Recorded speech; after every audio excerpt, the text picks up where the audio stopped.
organization was cut short, I was able to participate in some real community activism right here in Stark while I was working there.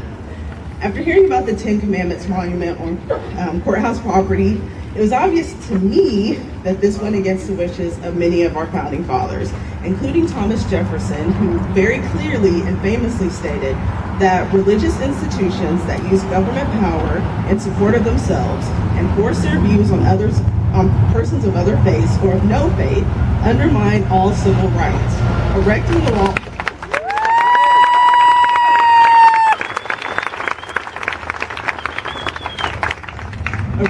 the wall of separation between church and state, therefore, is absolutely essential in a free society.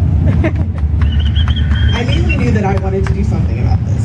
After all this was happening in my state, and I wanted my voice to be heard.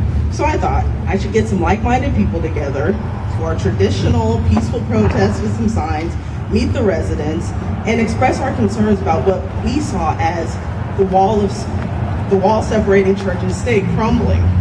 This was an easy step for me. It had only been about a year since I could admit to myself that I was an atheist, let alone being so open and public about it. Plus, being a Black woman, it's not very often that you will see an open atheist activist. And especially in small town Florida, so I was concerned about the reception. Still, this is something I feel passionately about, and I felt the onus was on me to do something. And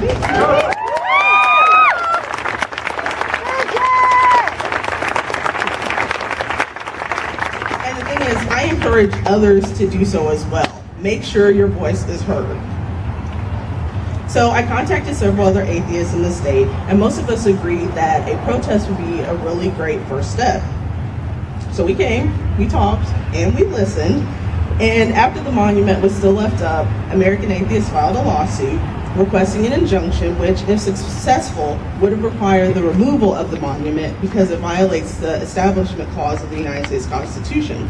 Before I left American Atheist, I found a local willing to be a plaintiff.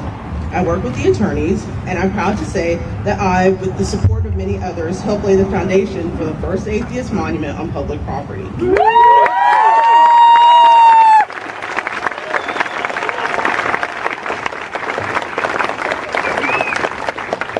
So you might be wondering why we chose this course of action with the protest, especially since most of us don't even live in Stark. There are two primary reasons. First of all, we all live in the United States. We had to let the people of Stark know how we felt and also give them an opportunity to talk to us face to face. That way we can come to a mutual understanding and perhaps right any wrongs that we felt we had. Second, there are many atheists and secularists in this city that share our views, but they were reluctant to voice them because as individuals, it was harder. With the weight of a national organization behind them, they felt more confident to step forward. And I just want to add that I encourage everyone to use their voice, not just people I happen to agree with. Let's have a conversation. Trying to understand each other's perspective shows maturity and respect. Recognizing and correcting misconceptions is also always helpful. One of the first things that people say when they find out I'm an atheist is, "But you're so nice." Yes, I've had that happen. Most of us are nice, and most of us are open to discussing calmly what we believe in. And as I was leaving the protest, there was actually a lady that came up to me and gave me a hug and said, she was one of the counter-protesters, and she said she was surprised at how respectful we were. So if there's one thing we can agree on, it's that we are all human, deserving of respect, whether believer or non-believer.